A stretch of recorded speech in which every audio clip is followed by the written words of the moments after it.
kami dari tim sebelah akan presentasi. Sepertinya mengulang lagi ini karena yang terakhir kita diskusi tentang gratifikasi, khusus gratifikasi seks itu kayaknya belum puas teman-teman. Jadi kami angkat kembali Pak Dimas. Maaf ya. Jadi hari ini tim sebelah beranggotakan, lanjut Bu, beranggotakan pertama Pak Wilfred Tampolon, Bu Francisca Lai, Tombang Sihopik, Yurni Asvita, saya sendiri Aris Imam Skoco, Jovi Dominico, Katrina Dausitia, Safira, Alid, Jumiati, wah banyak juga nih, hampir 30. Saya sebutin satu-satu sampai terakhir Fardika David ya. Tolong dilihat aja, nanti kita kirim ke Pak Dimas anunya. Bentuknya ini bukan bentuk jurnal Pak Dimas, contoh ada beberapa, kami bentuk seperti makalah biar agak lebih fokus sedikit, nanti kemungkinan ada di titik tentang pembuktian yang perlu didiskusikan lebih dalam gitu. Jadi saya serahkan selanjutnya kepada untuk pembaca rumusan masalah, monggo. Siapa Rahma? Latar belakang dulu atau Mbak Jumiati, lanjut. Rumusan masalah tadi ya? Latar belakang. Untuk latar belakang, ICW menyebut kerugian negara akibat korupsi di tahun 2020 meningkat 4 kali lipat. Adapun berdasarkan data yang sama dari ICW diketahui sepanjang tahun 2020 terjadi 1.218 perkara korupsi yang disidangkan di Pengadilan Tindak Pidana Korupsi, Pengadilan Tinggi, dan Mahkamah Agung. Total terdakwa kasus korupsi di tahun 2020 mencapai 1.298 orang. Dengan demikian, dengan semakin majunya perkembangan zaman saat ini, tidak hanya teknologi saja yang ikut berkembang, tetapi gratifikasi pun juga ikut mengalami perkembangan. Dahulu yang meliputi gratifikasi adalah barang berharga dan hadiah berupa uang tunai, tetapi pada zaman yang semakin maju ini, muncullah jenis gratifikasi seksual yang menjadi gratifikasi baru. Untuk selanjutnya, rumusan masalah akan dibacakan Mbak Rama. Mbak Rahma. Kak, suaranya nggak masuk. Bisa sih. Udah masuk Bu Rahma suaranya. Udah masuk, Mbak. Mohon maaf kalau misalnya cuma baca jangan ganti-gantian, mendingan kalau misalnya cuma baca pula saya bisa baca sendiri. Iya, betul. Oke. Jangan dibaca mungkin Pak Aris. Oke. Poin-poin aja langsung. Saya langsung potong saja. Kita langsung ke lanjutnya bahwa Pak selanjutnya langsung ke. Jadi sebenarnya apa yang telah Bapak berikan kemarin materi itu masuk ke poin-poin ini yang pernah Bapak sampaikan. Cuman di sini memang untuk kita dalemin cuman tentang masalah gratifikasi seks saja. Karena pada dasarnya kita langsung ke ini saja ya. Ke dasar hukumnya yaitu Undang-Undang Nomor 20 Tahun 2001 tentang pasal 12B yang tidak perlu saya sampaikan, mungkin bisa dilihat sama teman-teman. Ya, terus lanjut Mbak. Tentang pengertian, itu kita intinya di gratifikasi udah jelas di situ di pasal 12B itu. Terus yang di sini yang kita poinkan gratifikasi seksual. Ya, perempuan sebagai objek utama yang dapat dijadikan hadiah untuk maksud tertentu. Di sini penekanannya. Terus lanjut. Untuk contoh kasus. Nah, contoh kasus ini langsung lanjut disampaikan oleh Pak Tombang. Monggo Pak Tombang. Terima kasih. Halo Pak Tombang. Ya. Contoh kasus yang dituliskan dalam suara.com. Direktorat Pembinaan Jaringan Kerjasama antara Komisi dan Instansi Komisi Pemberantasan Korupsi atau KPK, Sujarnako menyebut jika seks sudah menjadi bagian dalam praktik korupsi. Dia pun menyebutkan siapa saja yang menggunakan jasa seks sebagai alat suap. Hal ini dikatakan Sujarnako saat dirinya ditugaskan untuk menelusuri aliran dana pelaku korupsi. Kata dia, aparat penegak hukum di wilayah Indonesia Timur pernah kedapatan melakukan gratifikasi seks. Statusnya PN di daerah yang saya cari 2 sampai 3 orang, tapi itu kan fenomena gunung es saja, kata Sujarnako di Gedung Setnek Jakarta, Rabu 26 Agustus 2015. Dikatakan Sujarnako, oknum pengadilan negeri yang disebut melakukan gratifikasi seks telah ditetapkan KPK sebagai tersangka, meski tidak mau menyebutkan inisial dari oknum PN tersebut. Sujarnako mengatakan jika kasus tersebut terjadi sekitar tahun 2010 sampai 2011 silam. Terima Jadi, kasih Pak Tombang. kalau kita ngelihat dalam hal ini berarti benar-benar bahwa seks itu sudah ada suatu hukuman yang sudah diberlakukan. Siap. Nah, makasih Oke, Pak Tombang. siap. Langsung JC kasus kedua, Isa kita ya. Oke. Dalam kasus korupsi, dalam kasus korupsi dana bantuan sosial Kota Bandung tahun 2009 sampai 2010, Hakim Setiabudi Tejo Cahyono disebut beberapa kali menerima layanan pekerja seks. Hal ini diungkapkan pengusaha tokoh Huta Galung. Tersangka penyuapan terhadap Setiabudi dalam pemeriksaan pada 2013 silam yang bernama pengacara Toto, Johnson Panjaitan, mengatakan kepada Tempo bahwa Setiabudi minta dilayani setiap hari Kamis atau Jumat. Dengan istilahnya itu sunah rasul katanya. Setiabudi akhirnya divonis dalam 12 tahun penjara dan denda sebesar 200 juta subsidi 3 bulan kurungan oleh Majelis Hakim Pengadilan Tipikor Bandung pada Desember 2013. Jadi gratifikasi ini itu banyak juga berlaku pada instansi negara ya. Oke. Ya. Ya, dilanjut untuk yang contoh berikutnya. Baik, untuk kasus yang ketiga yaitu kasus korupsi Lutfi Hasan Ishak dan Ahmad Fatona. Isu gratifikasi seks juga mencuat dalam kasus korupsi impor daging sapi yang menyeret mantan Presiden Partai Keadilan Sejahtera atau PKS yaitu Lutfi Hasan Ishak dan pengusaha Ahmad Fatona. Pada penghujung Januari 2013, Ahmad Fatona ditangkap KPK di sebuah kamar hotel di Jakarta bersama seorang perempuan. Maharani, nama perempuan itu, mengaku menerima uang sebesar 10 juta rupiah dari Fatona. Namun belakangan ia membantah kalau dirinya menjadi gratifikasi seks.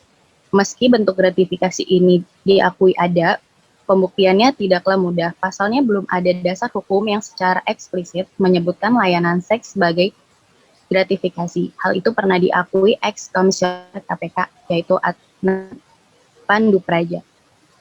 Baik, next. Oke. Setelah itu dari kasus di atas dianalisa Pak langsung. Kemudian pada teknik pengaturan gratifikasi seks dalam sistem hukum Indonesia, dari ketiga kasus di atas dapat dianalisa bahwa ada 2 poin ini. Yang pertama, dalam perkembangan gratifikasi pemberian hadiah tidak hanya berupa barang berharga atau uang tunai, dapat juga disediakan dalam jenis layanan seksual. Berbicara mengenai gratifikasi dalam bentuk layanan seksual Indonesia, belum mengaturnya secara tegas dalam Undang-Undang Pemberantasan Tindak Pidana Korupsi. Pelaku gratifikasi seksual sampai saat ini sulit terungkap, bahkan Mahkamah Konstitusi pun sudah banyak mengantongi laporan mengenai gratifikasi seksual yang sampai saat ini belum terpecahkan. Kedua, pengaturan gratifikasi seksual memang belum diatur secara tegas dalam Undang-Undang Pemberantasan Tindak Pidana Korupsi. Sejauh ini Undang-Undang Pemberantasan Tindak Pidana Korupsi hanya mengatur tentang gratifikasi dan bentuk-bentuk yang terbatas sebagai tertuang dalam pasal 12B. Oke, lanjut. Langsung kesimpulan. Pada perkembangan zaman yang semakin maju, ini gratifikasi juga mengalami perkembangan, yaitu munculnya gratifikasi seksual. Dalam perkembangan gratifikasi pemberian hadiah tidak hanya berupa barang berharga atau uang tunai dapat juga disediakan dalam jenis layanan seksual. Yang kedua, pengaturan gratifikasi seksual memang belum diatur secara tegas dalam Undang-Undang Pemberantasan Tindak Pidana Korupsi. Sejauh ini, Undang-Undang Pemberantasan Tindak Pidana Korupsi hanya mengatur tentang gratifikasi dan bentuknya yang terbatas sebagaimana tertuang dalam pasal 12B. Oke, lanjut saran. KPK segera untuk memperbarui undang-undang yang baru untuk memasukkan unsur-unsur layanan seksual dalam pasal 12B. Untuk saran yang kedua, untuk mengatasi kekaburan norma dalam hal gratifikasi seksual, pemerintah Indonesia perlu melakukan perbandingan hukum dengan negara Singapura. Meskipun Singapura tidak memiliki aturan khusus mengenai gratifikasi seksual, namun Singapura tetap bisa membandingkan pelaku gratifikasi seksual dengan mengembangkan kata bentuk apapun. Saran yang ketiga, Hakim Indonesia menurut kelompok kami juga bisa mengembangkan kata seperti di Singapura, yaitu dilihat dari pengertian gratifikasi, yaitu gratifikasi merupakan pemberian dalam arti luas, yaitu pemberian uang, barang, rabat, diskon, komisi, pinjaman tanpa bunga, tiket perjalanan, fasilitas penginapan, perjalanan wisata, pengobatan cuma-cuma, dan fasilitas lainnya yang terdapat dalam pasal 12B Undang-Undang Nomor 20 Tahun 2001. Dalam hal ini difokuskan pada pengembangan kata fasilitas lainnya, artinya bisa fasilitas apa saja termasuk fasilitas seksual. Demikian, terima kasih. Terima kasih. Saya rasa sudah cukup, Pak Dimas, dari grup kami. Mungkin dianalisa kalau memang ada pertanyaan silakan, karena ini analisa itu kan pandangan grup kami. Jadi kalau pandangan grup kami itu dianalisa. Coba kembali ke analisa, Bu Lisa. Nah, jadi ada beberapa poin di sini. Silakan dari teman-teman grup sebelah kalau ingin bertanya atau berdiskusi pada contoh kasus-kasus yang ada di atas, kendalanya apa? Ada sebagian mungkin bisa diungkap karena mungkin penyertanya kuat, ada yang sama sekali tidak terbukti dan tidak bisa diteruskan ke keputusan bahwa tindakan pidana penyertanya bahwa gratifikasi seks itu masuk di dalam apa yang dilakukan, yaitu korupsi, kejadian tertangkap tangannya oleh KPK. Silakan Pak, terima kasih. Ya. Karena saya membaca dari makalah teman ini, saya belum menangkap. Pak Gafar, ini kelompok penyaji ini gratifikasi yang lain dia. seks itu merupakan, pertanyaan saya begini, apakah penerimaan seks itu termasuk dalam gratifikasi? Pertanyaan saya itu untuk teman-teman, karena saya belum melihat kesimpulan teman-teman itu bahwa seks itu merupakan termasuk dalam. Oke, kita tampung. Terus yang kedua, pandangan teman-teman. Ya. Terima kasih Pak Saib. Baru saya bisa Ya, yang kedua Pak Gafar. Oke, terima kasih Pak Faris serta teman-teman kelompok sebelah. Kalau saya rasa sih makalah dari pemaparan dari kelompok yang sekarang ini tidak memberikan tambahan ilmu apa-apa bagi kami, bagi saya terutama. Karena saya rasa begini, sudah jelas di pasal itu bahwa yang termasuk gratifikasi itu, coba tadi ditampilkan yang gratifikasi termasuk fasilitas lain, coba. Tiket perjalanan, fasilitas cuma-cuma, dan fasilitas lainnya. Jadi sebenarnya di sini itu tinggal keberanian dari hakim tipikor untuk ini pertanyaan pandangan. Enggak, saya nganggap yang disampaikan ya? Enggak, ini anggapan saya terhadap paparan dari teman-teman. Bagi saya ini tidak ini, Pak. Bagi saya ini tidak memberikan tambahan ilmu apa-apa. Karena sudah jelas-jelas di undang-undangnya itu bunyi ada dan fasilitas lainnya. Sekarang tinggal tergantung dari hakimnya berani tidak dia mengembangkan fasilitas lainnya itu sebagai termasuk di dalamnya adalah gratifikasi seksual. Menurut saya itu aja sih, Pak. Siap. Pandangan ya, bukan pertanyaan. Betul, Pak. Oke, terima kasih Pak Gafar. Faris. Siap, Pak Irawan, silakan. Oke, Pak Irawan. Terima kasih Pak Aris. Kalau saya sih singkat saja, Pak. Dalam gratifikasi ini kan sudah tertuang di dalam pasal 12 huruf B ini, Pak, tahun nomor 20 tahun 2001.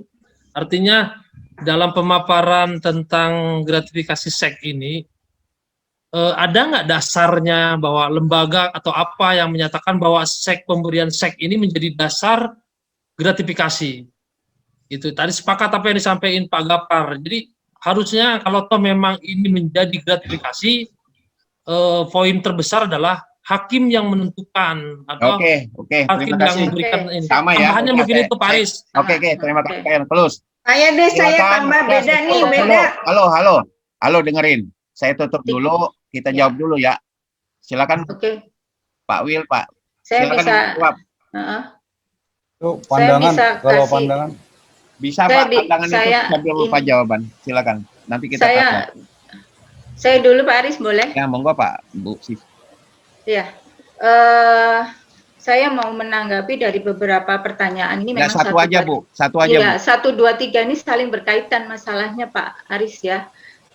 Kenapa? Iya, nggak Apakah pelayanan seksual itu di kelompok kami dikatakan tidak, menurut Pak Saifuddin tidak ada keterangan yang jelas mengenai bahwa kami tidak menyebutkan bahwa seks itu termasuk. Sebenarnya di kesimpulan kita itu ada. Jadi memang dalam perkembangan zaman, artinya pelayanan seks itu kita mengakui bahwa sebenarnya jenis jadi pada gratifikasi seks itu sebenarnya harus ada gitu ya. Cuman di Indonesia pengaturan gratifikasi seksual seperti yang di poin kedua dalam kesimpulan memang belum diatur secara undang-undang di dalam pasal 12B. Karena di pasal 12B hanya menyebutkan fasilitas lainnya.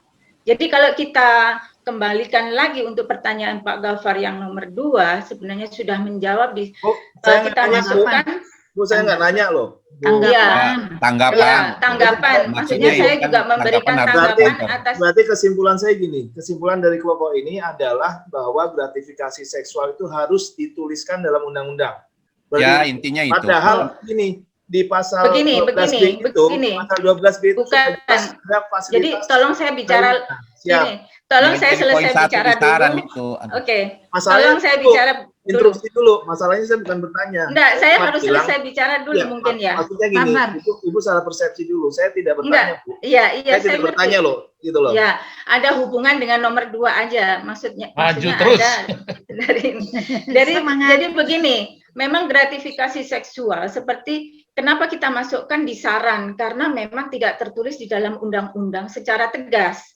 Artinya begini, kita di sini disarankan, seperti kita kasih contoh di negara Singapura, walaupun tidak ada kata-kata pelayanan seksual itu tidak ada, tetapi di Singapura itu undang-undangnya mengatakan dalam bentuk apapun, tapi hakim berani untuk memidanakan untuk pelayanan seksual itu.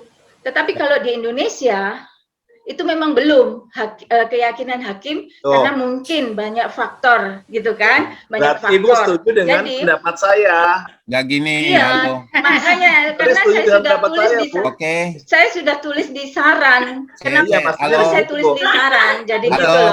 Jadi menurut saya jadi gini, menurut kelompok kita, makanya di saran itu menurut kelompok kita adalah bahwa kita menghimbau kepada hakim untuk mengembangkan daripada kata fasilitas lainnya itu. Jadi supaya tidak ada kekosongan hukum untuk pelayanan seksual. Makanya kita masukkan di dalam saran supaya hakim punya keyakinan dengan diperbandingkan dengan Singapura. Begitu.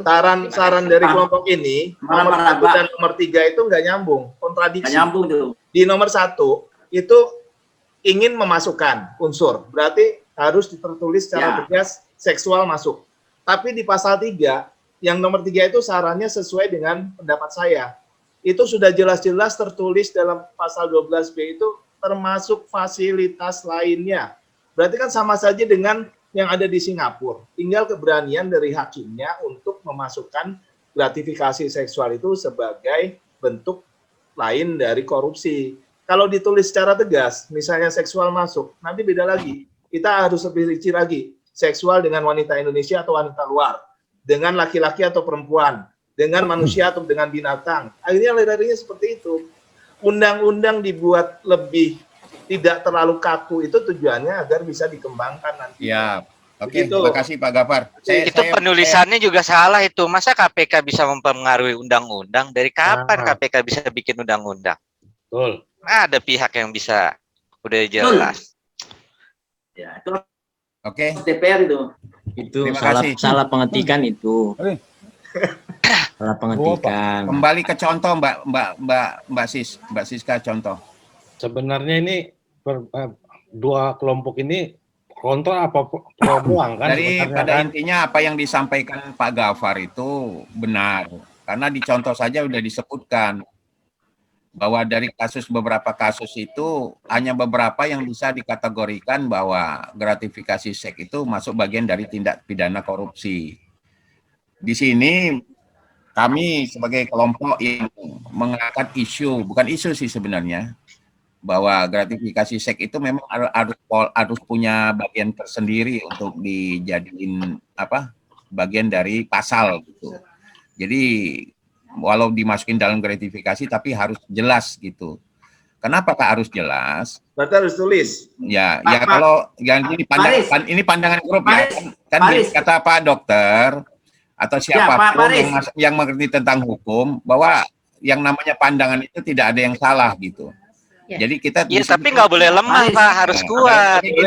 Tapi narasinya harus kuat Pak. Di kelompok ini narasinya lemah. Kenapa harus memperkuat? Dalam arti kami bahwa ada pandangan di sini bukan KPK sih bentuk undang-undang itu memang dari Sebenarnya kelompok ini posisinya di mana itu? Akhirnya baliknya ke pendapat kelompok sebelah yang benar, pendapat kelompoknya Pak Gafar akhirnya yang benar dengan narasinya. Gitu. Karena pada intinya di sini kan bukan di judulnya saja, di judulnya itu apakah setuju, kalau judulnya misalnya judul makalah kami itu apakah setuju gratifikasi seks itu dibikin undang-undang khusus, boleh gitu. Judulnya Garis. Tapi kami di sini terus terang aja, kalau memang modelnya bahwa kami mau menggiring diskusi ini kepada A ataupun B, kami akan membuat judulnya pasti akan khusus. Setuju, Kami Pak akan De. angkat bahwa apakah gratifikasi seks itu harus dibuat undang-undang khusus.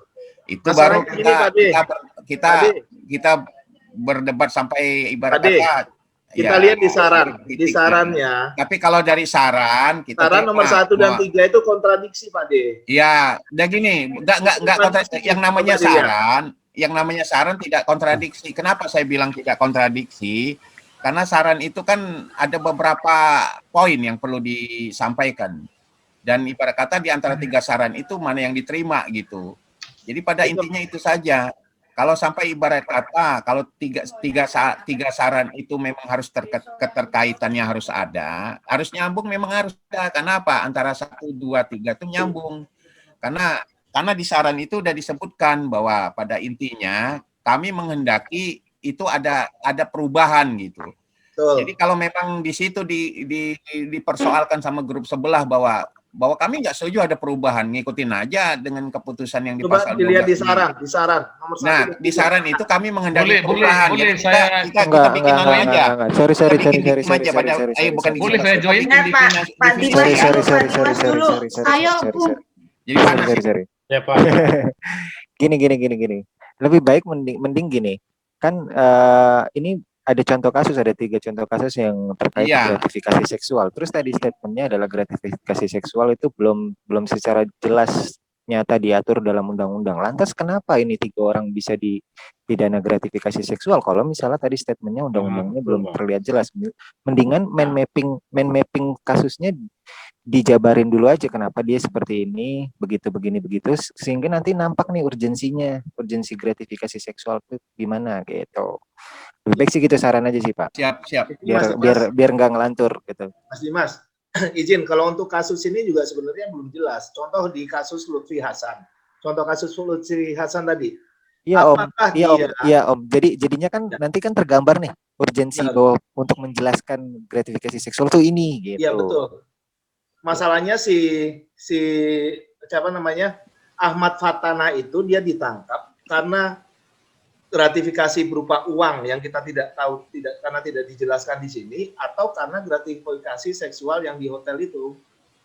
Karena tidak jelas, kelompok ini terlalu banyak kasusnya, tapi akhirnya itu jadi melebar kemana-mana, tidak difokuskan. Seharusnya satu kasus saja biar fokus. Jelas kelompok ini. Untuk pro dan kontra itu aja. Saya nambahin ya. Halo. Lanjut. Halo. Ya, silakan Bang. Lanjut Bang, lanjut. Silakan Bang. Boleh? Oke, makasih. Oke, pertanyaan Pak Gafar tadi kenapa Saya nggak nanya, Pak. seolah-olah Ayo. oke, pernyataan. Ya. Pernyataan Pak Gafar tadi kenapa saran yang di atas itu harus dicantumkan? Enggak, Ya. beda. Enggak, bukan, masih kontradiksi. Ntar dulu kontradiksi. Iya.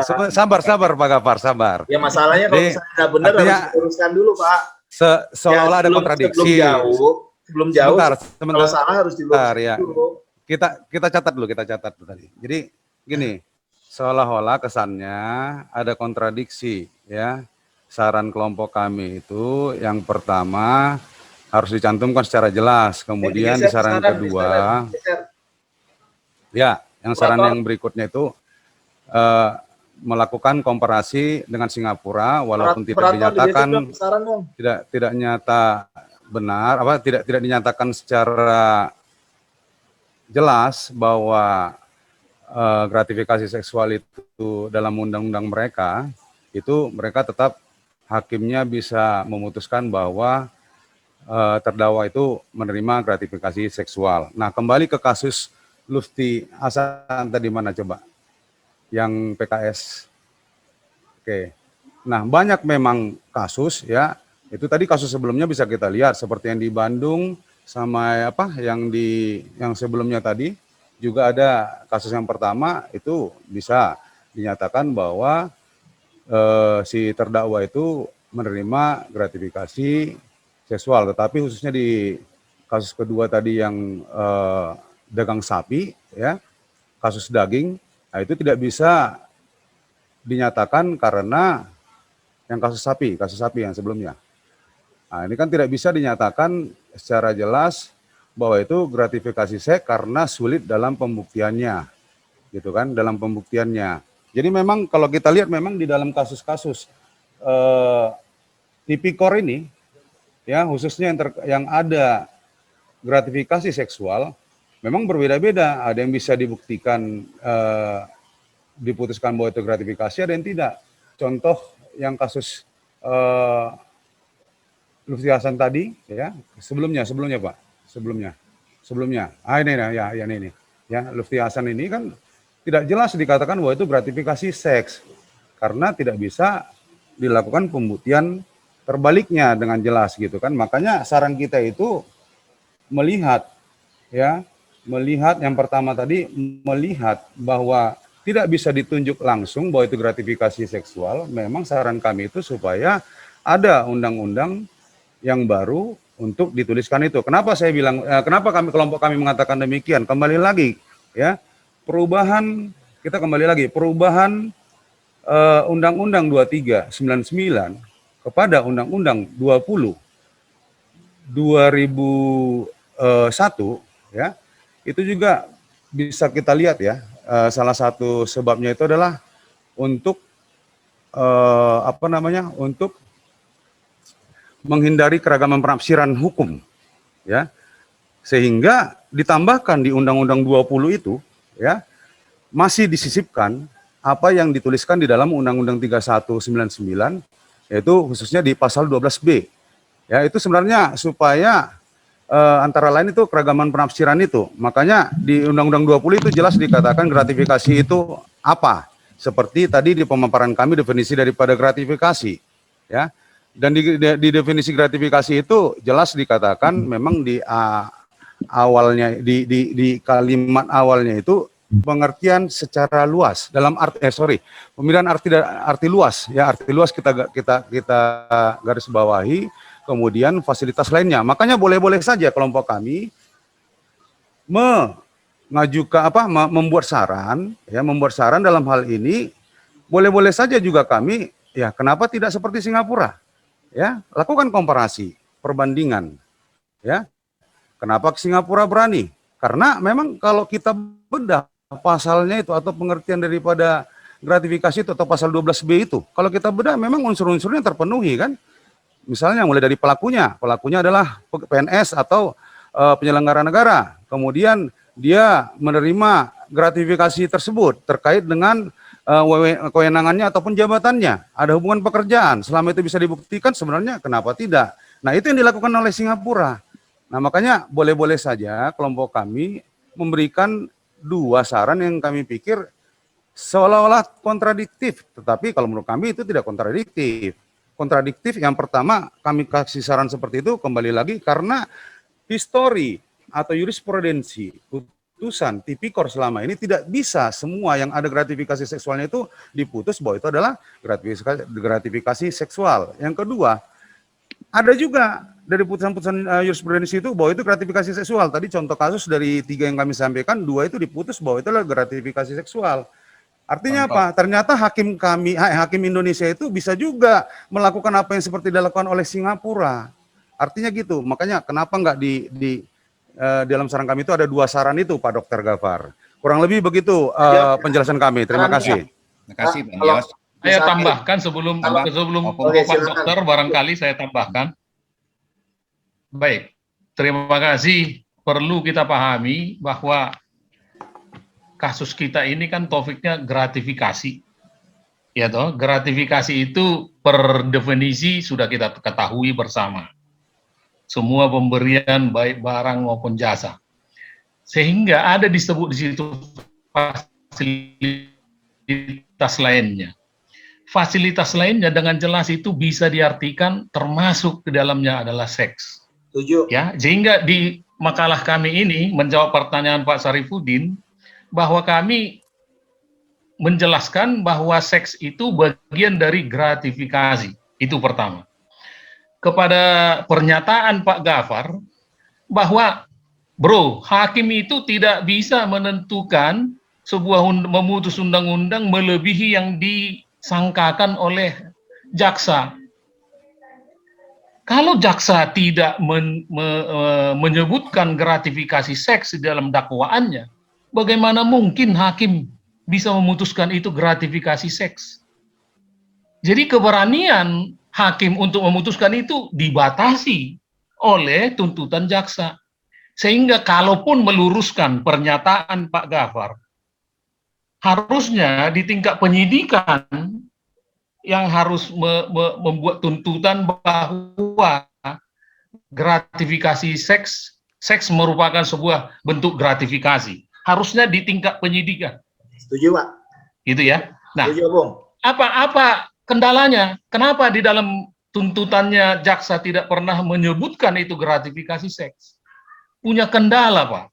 Kendala pertama adalah harusnya tangkap tangan. Jarang gratifikasi seks itu tertangkap tangan. Kedua, jarang orang, ya terserah apapun alasannya, tetapi ini keterbatasan penyidik dalam membuat sebuah tuntutan untuk mendukung bahwa seks merupakan gratifikasi, harus didukung alat bukti. Alat buktinya sulit dia. Kita tadi di dalam di luar diskusi ini sudah mengatakan bagaimana mengukur sebuah kenikmatan. Dia bilang saya hanya duduk-duduk aja di kamar nggak ngapa-ngapain. Nah, padahal walaupun mereka berdua, kira-kira begitu. Ketiga, bisa saja alat bukti, katakan barang bukti si perempuan disita oleh negara. Apakah mungkin seorang perempuan bisa disita? Nah, banyak faktor-faktor yang mempersulit bahwa seks itu merupakan gratifikasi. Tetapi faktor lanjutan atau faktor pendukung lainnya bisa kita dengan jelas mengatakan bahwa fasilitas lainnya itu merupakan sebuah gratifikasi seks. Contohnya begini, maaf bahasa saya. Gratifikasi seks hanya bisa dinikmati tapi sulit dibuktikan. Betul. Kira-kira begitu. Sehingga kalaupun ingin membuat terobosan hukum, harusnya di tingkat penyidiknya yang harus mempunyai keberanian. Setuju. Pada prinsipnya kami sangat setuju seks merupakan sebuah gratifikasi. Terima kasih. Ini sebenarnya kita sama saja, Opung, Bang Yos. Saya setuju. Jadi dari aparat penegak hukum kita harus lebih berani menerjemahkan isi pasal dari 12B. Cuman yang menjadi masukan saya untuk kelompok ini, sebenarnya tadi dari yang disampaikan oleh teman-teman, itu teman-teman tuh masih ada kecenderungan ingin memasukkan kata-kata seksual itu di dalam undang-undang. Buktinya, yang salah satu bukti yang jelas itu adalah di sarannya. Jadi teman-teman mungkin tidak hati-hati dalam membuat paparan ini. Teman-teman lihat di saran nomor 1. Dari situ aja kita bisa lihat itu merupakan prioritas dari kelompok ini. Segera. Dalam Kamus Besar Bahasa Indonesia, segera itu artinya adalah lekas, cepat-cepat, buru-buru. Berarti itu adalah prioritas yang ingin dibuat oleh kelompok 1. Akhirnya itu nanti akan timbul satu pertanyaan bagi saya.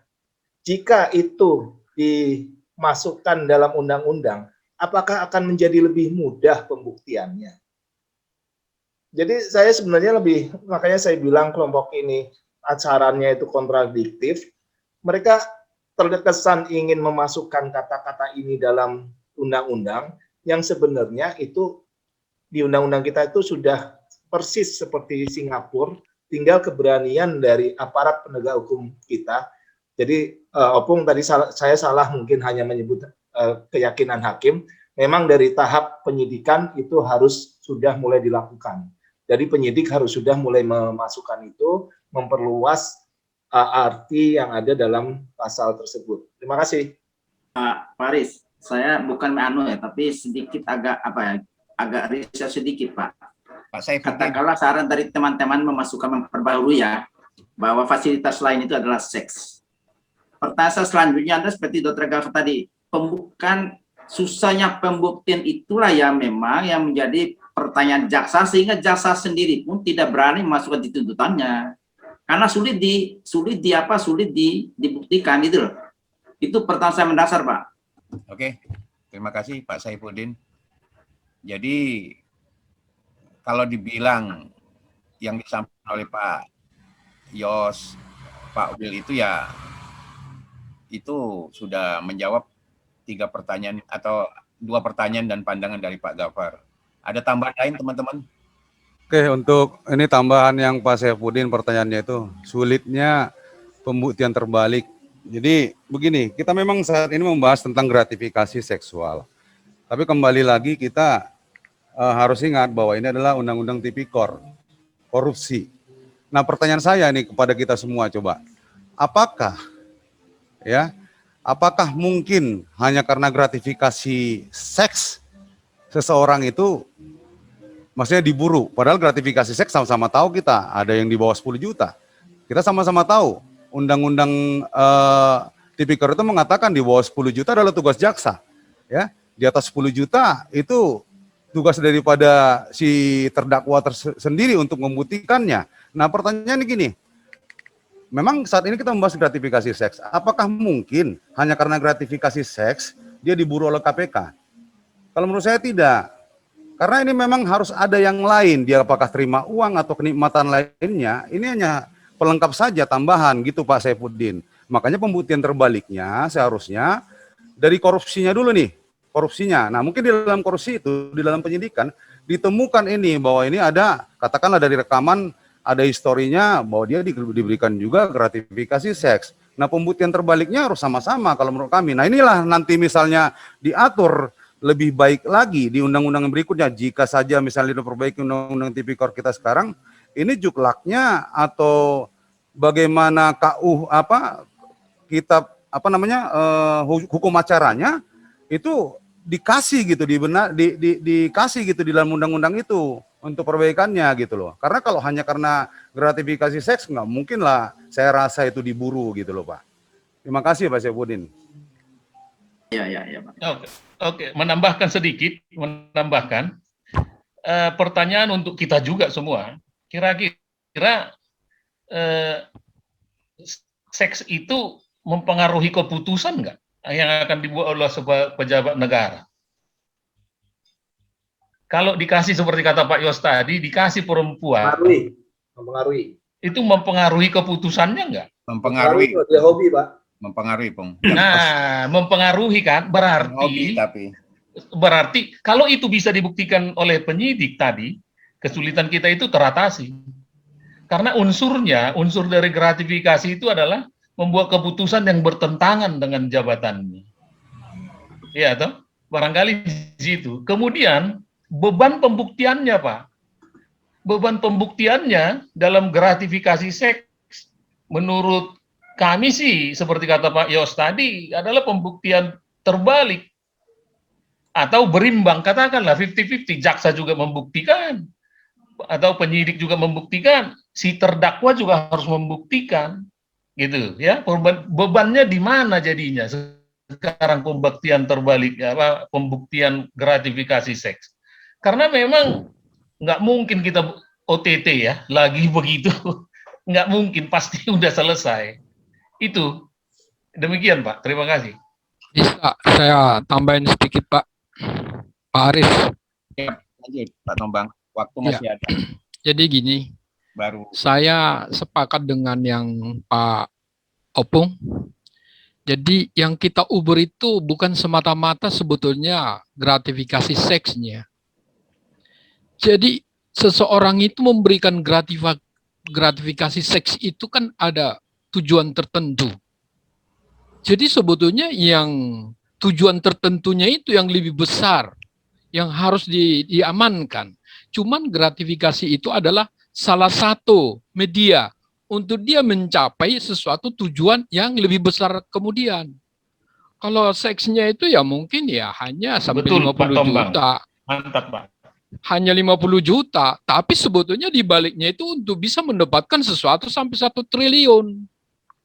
Gitu. Jadi bukan kita harus permasalahkan habis-habisan di seksnya itu. Jadi itu hanya sebagai penambah bukti bahwa dia itu ada gratifikasi ini untuk mendapatkan sesuatu tujuan yang dicapai. Jadi korupsi yang besar itu sebetulnya yang kita harus uber gitu. Jadi ini hanya sebagai pelengkap saja. Jadi artinya untuk lebih meyakinkan hakim membuat suatu keputusan terhadap kelakuan atau perbuatan korupsi yang lebih besar yang dilakukan oleh seorang pejabat. Jadi itu hanya merubah pikiran seseorang untuk bisa mencapai tujuan orang-orang tertentu. Begitu dari saya. Terima kasih. Izin Pak Tombang. Ya. Kelihatannya gini nih. Penyaji itu kan seharusnya membuat paparan yang bisa mengunci pemikiran kami, pemikiran audiens, pemikiran kelompok di luar kelompok penyaji, agar bisa mengikuti pola pikir dari penyaji. Tapi kalau melihat dari yang dipaparkan oleh penyaji sampai kesaran, contoh kesaran segala macam, kemudian tiba-tiba pada saat penjelasannya bukan seperti itu, ya berarti paparannya yang tidak benar. Kami tidak diarahkan untuk mengetahui arah pikiran dari penyaji itu seperti apa. Oke Pak, cukup? Cukup. Oke, saya tanggapin sedikit. Ya, apa yang dibilang Pak Gapar itu saya setuju. Tapi paparan kita juga, kami juga tidak mengkoreksi bahwa itu adalah kurang atau lebih. Nah, itulah yang kami sepakati. Artinya, dalam hal pemaparan kami itu sebetulnya memang sengaja untuk mengundang banyak pertanyaan yang harus bisa kita diskusikan. Jadi di dalam pemaparan ini terus terang aja saya sendiri tidak setuju ada menang dan ada yang kalah. Bukan, tapi saya yakin Pak dosen kita juga menginginkan justru mendapatkan sesuatu. Info atau sesuatu pandangan sebetulnya apa yang harus dilakukan oleh pemerintah. Dan ini juga kita paparan begini kita diskusi ini juga belum tentu dipakai. Iya. Tapi kalau di sini ada sesuatu. Kayaknya Pak Sarifudin masih dendam ini. Oh jangan. Makanya Pak Tombang, makanya ada pembatasan masalah itu salah satu fungsinya di situ biar pembicaraan tidak melebar kemana-mana. Tapi pembatasan masalah itu kami juga pendem di situ ada beberapa supaya orang itu bertanya. Gitu. Dokter, bukan mengundang pertanyaan, mengundang pernyataan. Jadi kelompok kita ini menyelesaikan masalah memang dengan masalah. Karena tidak kuasai masalahnya barangkali Pak Yos. Waduh, wah kalau itu nggak boleh Pak Saifudin. Gini. Jadi gini Pak, ya Bapak boleh berpandangan begitu, oke saja. Terima kasih. Tapi aslinya tidak seperti itu. Pak Saifudin praduga bersalah itu kalau kayak gitu. Boleh-boleh saja, silakan saja gitu kan. Makanya saya bilang kita ini bukan ke arahnya siapa yang menang, siapa yang kalah. Bukan. Tapi intisarinya yang perlu digunakan untuk masyarakat, itu yang kita ambil karena belum tentu pandangan-pandangan itu bisa terkumpul atau terdeteksi. Tapi dengan cara begini ya, saya kira sudah cukup banyak. Seperti Pak Gafar bukan bertanya, tapi memberikan pandangan. Terus tadi Pak Iwan bilang, kapan KPK merubah undang-undang? Sebetulnya bukan KPK yang merubah undang-undang, tapi alangkah baiknya KPK itu sebetulnya memberikan saran untuk merubah. Gitu. Kalau merubah undang-undang itu saya kira kita dari semester pertama juga udah tahu yang membuat undang-undang itu pasti DPR sama Presiden kan Pak gitu. Tombang. Pak Ya. Tombang, sebentar. Mungkin Ini Pak Tombang. benar seperti itu. Tapi kan dari kelompok penyaji tidak boleh juga memberikan informasi yang sesat kepada kami. Betul. Dari Harus ada sarannya, batasan masalah, dokter. Itu yang harus kita luruskan di sini. Itu mungkin. Jadi, oke Pak, terima kasih. Selama pandangannya seperti itu, oke aja. Tapi kami tidak merasakan menyesatkan Bapak. Mungkin kami Bapak aja yang yang merasa baca sesat. tersesat nih. Bagaimana? Jadi gini Pak Tombang, hanya saja. masukan saja Pak Tombang. Ya. Jadi kalau untuk paparan, ya saya sih lebih cenderung masukannya harus ada batasan masalah yang enggak melebar. Syukur-syukur ada untuk penyaji itu mengarahkan hal yang ke apa ya, bukan positif, hal yang untuk membuka wawasan, itu maksudnya. Kalau saya lihat sih dari larin ke rumusan masalah Mbak Sis.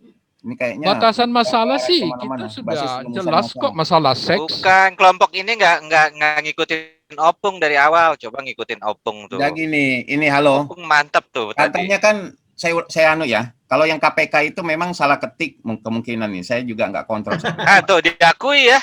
Salah ketik ya. Itu oke saja. Tuh diakui loh. Pak Tombang kok nggak ngakuin ya? Saya bukan tidak mengakui. Saya bukan tidak mengakui. Kan saya sudah bilang. Kita Statement semua Pak Wilfried itu Bikin nggak sesuai sama makalah tersebut. Jadi kalau dibilang kami tidak mempersempit masalah, salah. Apakah pembelaan dia berupa lain Sudah kita tuangkan. Kita udah tuangkan. Sebenarnya diskusi kita tuh 2 poin aja sebenarnya. 2 poin ini yang tetap di itu Bu. Kesimpulan. Masalah Bu. Kenapa kami harus bentuknya makalah?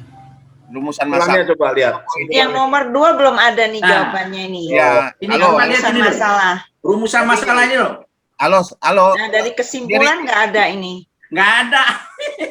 Dari Nggak rumusan ada. masalah sama Ada kesimpulan nggak ada jawabannya. hubungannya ini. Itu berarti tidak solutif. Coba di Ya. rumusan masalah Bu. Di rumusan masalah. Jadi Sambung itu dah. Kurang solid kelompoknya. benar itu Didendam tadi. ini, Makanya yang nomor 2 itu sudah ditanyakan oleh Pak Saifudin kan? Kan itu sudah kita jawab. Pak Saifudin pertanyaannya tadi nomor 2 itu loh. Ngambang Bang Yos, belum kena. Makanya kan tidak Rumusan dijelaskan masalah, Pak Yos. Nggak, pertanyaan Pak Pak Yos Saifudin tidak tadi nomor dijelaskan 2 dalam itu loh. makalahnya, rumusannya ada tapi tidak terjawab. Iya. Iya, Berarti Sebutkan Maka Pak terbaliknya. Gafar yang menjelaskan tadi bahwa yang lain-lain itu termasuk saya kan begitu. Bapak tidak menjawab dalam makalahnya. Jawab Menurut di saya. kesimpulan Pak Saif. Coba yang pertama ke rumusan Rumusan masalah yang kedua coba sama Coba kesimpulan. rumusan Ya. masalah coba. Rumusan salah kedua itu pertanyaan Pak Saifudin ya, kita tidak belum masalah memasukkannya makalahnya. Nah, kurang kesimpulannya kan nggak ada di sini dasar pembuktiannya. Iya, jadi ini elementer nih. Coba ngikutin Pak Wilfried tadi, fokus sama permasalahan itu waktu bikin makalah. Bagus tuh Pak. Opung tuh Betul. konsepnya. Walaupun tuh bagus itu, Pak Wilfried itu bagus itu. Ini gaduh. Kita juga semangat Nanti nanggepin. opung lagi aja kali ya. Biar banyak pertanyaan, buktinya keluar itu pertanyaan Pak Saifudin. Di rumusan masalah dengan kesimpulan itu terkait. Walaupun di situ kan maksudnya gini, diskusi kita mestinya nggak meleset dari situ gitu. Enggak, kita dari tadi ngomongin gratifikasi seks terus, tapi pembuktiannya kemana tuh belum masuk gitu loh. Jadi Ibu Kan Nara, disebutkan Jadi jangan buat rumusan masalah ini yang tidak ada. pembuktian seks itu Jadi kita nggak menurut nambah saya ilmu sih, nih. Coba kalau konsepnya Pak Wilfried Jadi kalau pembuktian seks itu emang sulit. Jadi kalau Ibu Nara minta pembuktiannya gimana? Coba Ibu Nara mau buktiin. Masalahnya Pak Tobang, dimasukkan dalam rumusan masalah. Harusnya kalau misalnya emang kelompok ini mengakui itu sulit, jangan dimasukkan dalam rumusan masalah. Jangan mencari masalah yang tidak ada jawabannya. Kembali ke Pak Dimas lah. Ya. Kembali ke Pak Dimas. Ke Pak Dimas. Biar tidak muter-muter. Kembali ke Pak dosen. Udah nyerah Bang. Oh bukan nyerah. Biar nggak muter-muter. Skip aja slide-nya skip aja. Slide-nya keluar. Pak Wipis kita menyerah itu. Bukan menyerah, Pak. Kita kan tidak perlu debat kursi. Bukan menyerah, kan diskusi ini. Bukan kursi. Tadi kita akuin di makalah kita memang kurang jelas itu permasalahan nomor 2 itu kita akuin. Tapi juga kan Pak Saifudin sudah menanyakan itu dan sudah kita jawab. Makalah kita kurang kita akuin. Presentasi kita akuin tuh kurang tuh. Ya, kembali ke Pak Dimas. Kembali ke Pak Dimas. Mas, monggo Pak Dimas. Tutup dulu slide-nya, tutup dulu. Tahu gitu bikin PPT aja, nggak usah makalah. Oke. Apa sih Bang? Emang sedari tadi tuh muter-muter ngebulet gitu loh. Jadi kayaknya ini deh salah ini ya, salah langkah nih penjelasan penjabarannya nih. Ya. Saya pikir tuh kalau misalnya mau gratifikasi seksual gitu kan, melalui contoh kasus nanti kan tergambar nih dia tuh dipidananya gara-gara apa, dengan alat bukti yang mana, dengan bagaimana cara menjerat dia dengan apa namanya, dengan dakwaan gratifikasi seksual gitu kan. Kalau misalnya tadi langsung kasusnya gitu kan, makanya saya tadi bilang kasusnya aja biar nanti kita mappingnya tuh enak gitu kan, ini dari kasus ini gitu kan, dari kasus ini gratifikasi seksualnya itu tergambarnya ini gitu kan, karena kan ada di dalam beberapa kasus yang tadi disampaikan itu kan bukan soal dari tubuhnya, bukan dari soal personal seksualnya itu maksudnya bukan berbentuk perempuannya tapi layanannya si pemberi sama si itu kan digambarkan tuh melalui struk gitu kan, struk tempat pijat gitu kan, itu yang menjadi alat buktinya, bukan si perempuannya gitu kan. Nah, itu bagaimana, apakah ada pergeseran makna menjadi bukan gratifikasi seksual lagi apa bagaimana, kan lebih enak kalau misalnya mappingnya seperti itu. Tapi yang jelas bahwa kenapa tema ini diangkat adalah untuk menggambarkan bahwa urgensi dari gratifikasi seksual ini perlu untuk menjadi apa namanya concern tersendiri dalam peraturan perundang-undangan Indonesia, karena Karta Tata Wanita kan bahwa ini nggak menutup mata, ini juga mempengaruhi arah kita untuk menuju good government gitu kan, pemerintahan yang baik, karena sometimes tuh para pejabat negara tuh nggak perlu uang lagi dia gitu kan, uang dia bisa dapat di tempat lain, tapi kalau kepuasan itu kan dia belum tentu dapat di tempat lain gitu kan. Makanya itu yang bisa menjadi titik lemah dari si penegak hukumnya gitu kan. Gitu. Terus dari segi pasal sebenarnya benar kata Om Gafar tadi bahwa sebenarnya mumpuni kita ini dari segi pasal yang sudah ada gitu kan, mumpuni untuk menjerat hal itu. Buktinya apa? Buktinya udah ada yang pernah terjerat gitu kan. Jadi bagaimana nih apa yang salah gitu kan? Apa yang salah sehingga ini menjadi sebuah polemik gitu kan? Seharusnya penggambarannya seperti itu. Gitu. Pada intinya gratifikasi seksual ini masih bisa kita perdebatkan lebih jauh lagi, dan kalau misalnya tertarik ini bagus untuk menjadi skripsi ya. Cuman karena Alexis sudah tutup Mas. Karena belum ada nih, belum pernah ada mahasiswa yang berani menyentuh ini ranah ini, padahal sulit Mas. Gampang di apartemen pramuka banyak. Emang pembuktiannya sulit gitu kan, tapi kan ada contoh kasusnya. Ada selahnya, ada selahnya. Ada contoh kasus yang pernah didakwa dengan demikian. Jadi kan itu aja yang dianalisa gitu kan. Cakep. Gitu. Boleh nih, boleh. Iya kan. Pada intinya ya itu tadi. Siap. Bahwa ya gratifikasi itu ya mungkin sekarang seksual. Next ke depannya apa? Gitu kan. kan hadiah, namanya juga hadiah kan mengikuti perkembangan zaman ya. Dulu kita ngasih hadiah lewat kado gitu kan, sekarang ngasih hadiah lewat GoPay gitu kan. Ini kan berkembang nih. Ini kan nggak menutup kemungkinan nanti mungkin ada gratifikasi lain nih yang belum tercover sama pasal ini gitu kan. Ya seperti itu.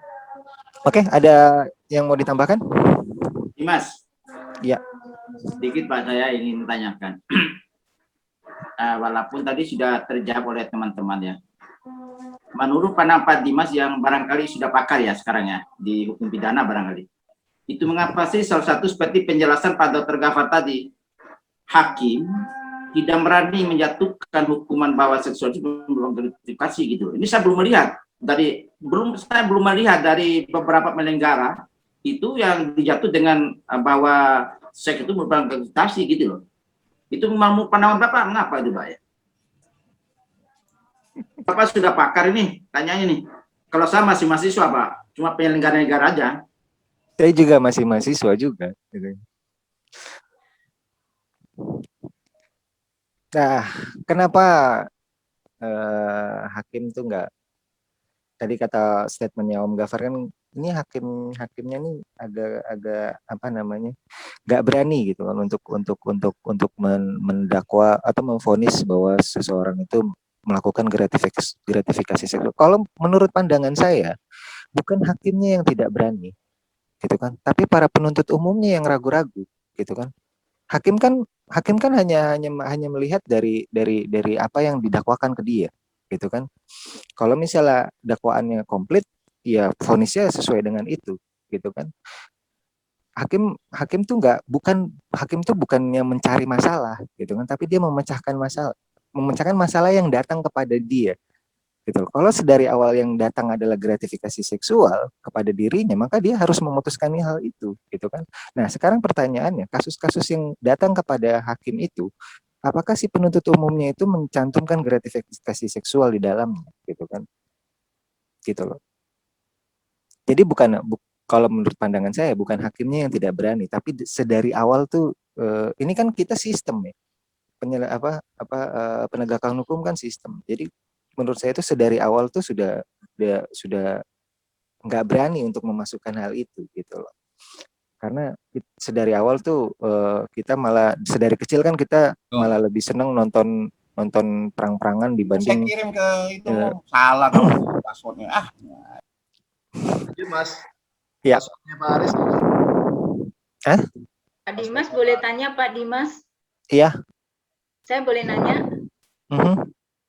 Begini Pak Dimas, mungkin saya juga masih awam ya untuk masalah persidangan apa ini. Cuman yang ingin saya tanyakan, seperti pelayanan seksual ini kan sulit untuk pembuktian. Boleh tidak misalnya kita memasukkan unsur-unsur hukum lain, misalnya kayak hukum Islam yang udah jelas bahwa itu ini, apakah boleh dicampur begitu dalam unsur ibaratnya kita mau memasukkan unsur-unsurnya itu dimasukkan juga ada hukum adat ataupun hukum Islam gitu yang sudah diakui ya, artinya hukum yang sudah diakui sebagai hukum positif begitu.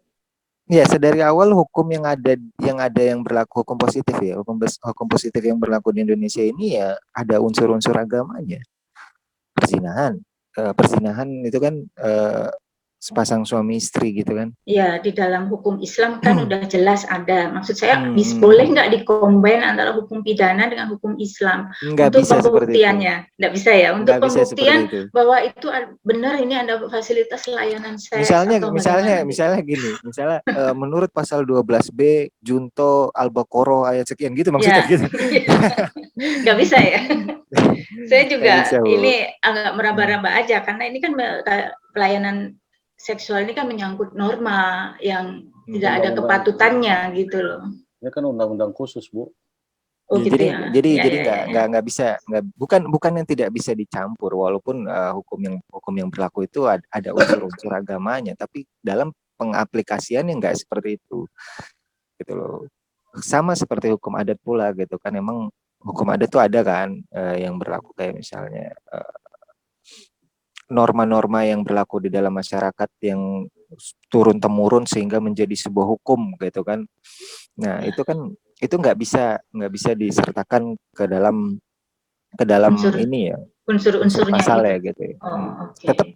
Tetap hukum positif yang dipakai. Cuma nanti hakim akan mempertimbangkan hal itu, gitu kan. Misalnya kayak Carok di Madura, gitu kan. Itu kan karena harga dirinya terluka kan, harga dirinya terinjak-injak, jadi dia melakukan carok kepada seseorang gitu kan. Begitulah carok itu kan duel seimbang gitu kan. Dulu ya maksudnya pengertian dasarnya kan duel seimbang. Nanti hakim itu akan mempertimbangkan hal-hal yang kayak gitu. Nah makanya ini kan makanya tadi terkait dengan pertanyaannya Pak Saifuddin, saya rasa itu bukan hakimnya nggak berani, tapi kasus yang datang kepadanya dia itu nggak apa namanya, nggak menunya itu nggak sampai ke dia gitu loh. Malah nyampe. Malah seolah-olah ditutup-tutupi dari penuntut umum, dari penyelidikan gitu kan, kayak gitu. Mas Dimas. Makanya, ya Pak Dimas ya. Ya Mas Dimas, melanjutkan yang pernyataan Mas Dimas, itu sebenarnya bukan dari hakim tapi dari jaksanya. Nah, kalau tipikor itu kan penyidik dan jaksanya itu kan dari KPK. Bisa dibilang nggak? Memang undang-undang pasal 12B itu kalau memang selama ini dari penyidik dan jaksanya tidak dituntut, itu bisa dibilang nggak secara implisit KPK itu memanfaatkan ini gitu. Bisa dibilang nggak Mas Dimas? Memanfaatkan ini gimana maksudnya? Kan kalau dari tadi kan Mas Dimas bilang harusnya dari jaksanya ada dong tuntutan gratifikasi seksual sehingga si hakim bisa memutuskan kalau itu ada tuntutannya, kan gitu. Nah, kalau di tipikor yang menjadi KPK, yang menjadi penyidik dan jaksanya kan dari KPK, benar ya Mas Dimas ya? Nah, kalau memang dari mereka selama ini katakanlah enggan menggunakan itu, berarti kenapa gitu? Tahu ada undang-undang begitu, kenapa tidak dipergunakan gitu? Sehingga putusan-putusan selama ini, yaitu tadi seperti disampaikan contoh sebelumnya, ada yang iya, ada yang enggak gitu. Kenapa tidak tegas saja, memang dipakai saja gitu loh. Maksudnya secara implisit apakah memang dibiarkan seperti itu supaya tetap ada area abu-abunya atau bagaimana ini? Makasih Mas Dimas. Iya, kalau misalnya area abu-abu dari awal itu hukum itu kan khususnya korupsi ya, itu banyak ranah abu-abunya ya. Gini, alasan kenapa sedari awal penuntut umumnya itu tidak melakukan hal itu kan banyak. Kalau misalnya kita mau beropini itu banyak gitu kan. Tapi kalau menurut saya yang paling jelas itu karena ketidakberanian sih, gitu kan. Sebenarnya nih korupsinya uang dan layanan seksual gitu kan. Tapi hanya fokusnya ke uang aja gitu kan. Padahal layanan seksualnya ini juga termasuk gratifikasi, tapi disingkirkan gitu kan. Mungkin bentuk dari kemalasan menyelidik gitu loh, menyidik gitu kan, gitu, mengkonstruksi sebuah hukumnya males gitu mungkin gitu kan, karena kan yang tadi dibilang ini kan ada ada kontroversi kan, apakah perempuan yang dijadikan objek barang bukti atau bukti-bukti layanannya yang menjadi barang bukti seperti itu ya. Kalau misalnya untuk sengaja gitu kan, itu tuduhan yang berat ya, jadi panjang gitu kan. Jadi sama aja kayak gini, bahwa korupsi itu kan organized crime gitu kan, suatu kejahatan yang terorganisir gitu kan. Kalau misalnya dilakukan oleh pejabat negara, berarti negara adalah sebuah organized crime gitu kan. Sementara KPK adalah alat negara gitu kan. Apakah ini termasuk bagian dari crime itu? Jadi yang kita lihat ini hanya sandiwara aja sebenarnya gitu kan. Sama aja seperti itu sih sebenarnya. Ya kan orang Indonesia biasa gitu Mas Dimas. Dia lebih malu kalau ketahuan terima gratifikasi seks daripada korupsi sekian puluh miliar. Kan gitu, moralnya kan masih begitu. Malu kalau ketahuan dia punya istri, dia punya anak, dia punya keluarga. Kan ada kecenderungan ke sana sepertinya. Makanya mungkin nih menurut saya dari KPK-nya ya sudahlah, yang penting kembali itu apa yang dikorupsi kepada negara dibayarkan kembali. Sepertinya poinnya seperti itu, ya kan? Kalau misalnya ya seperti itu gawat banget berarti gitu. Nggak, tapi ya kayaknya bukan alasan untuk menutupi seperti itu ya, tapi karena ketidakberanian atau apa namanya ketidakmampuan dari penyidik itu untuk mengkonstruksi sebuah hukum gratifikasi seksual yang ditawarkan kepada majelis hakim gitu. Kayaknya gratifikasi seks mungkin secara nilai, secara rupiah itu tidak terlalu besar. Tetapi efek jerahnya menurut saya ya, efek jerah dan efek malunya luar biasa loh. Kalau korupsi puluhan miliar itu para koruptor itu dipoto-foto sama TV One, dipoto sama Metro, dipoto sama Kompas, itu masih senyum-senyum loh. Tapi kalau dibilang gratifikasi seks, itu mungkin 7 turunan malu. Efek jerah, maksud saya efek jerah harusnya sih ya diberlakukan. Kalau pendapat saya ya, itu diberlakukan harusnya. Ya akhirnya kan dari diskusi yang tadi kan tergambar bahwa urgensinya ini loh. Gratifikasi seksual tuh diangkat tuh ini gitu kan. Tadi bisa memberikan efek yang lebih signifikan terhadap pelaku koruptor, terus ada dan lain sebagainya gitu kan. Pada intinya nanti kan tugas kita ya, tugas kita untuk sebagai kaum akademis itu mendorong bahwa gratifikasi seksual ini penting gitu kan. Melalui ini ya makalah-makalah dari penelitian bahwa gratifikasi seksual itu penting. Ada lagi yang mau didiskusikan? Waktunya kurang 1 menit, Mas Dimas. Ya. Oh iya, minggu depan itu belum UTS ya? Belum Pak, masih sekali lagi. Enaknya itu kita review atau materi baru? Enaknya bahan UTS saja Pak. Bahan UTS Mas. Oh berarti review ngobrol santai aja ya? Oke. Apa yang udah kita bahas gitu kan masih banyak. Siapa? Kan masih banyak yang belum dibahas tuh kayak korupsi badan hukum gitu kan, nanti kita diskusi santai aja. Kalau terus gratifikasi ini kan suap. Iya maksudnya suap tuh apa ya tema yang belum.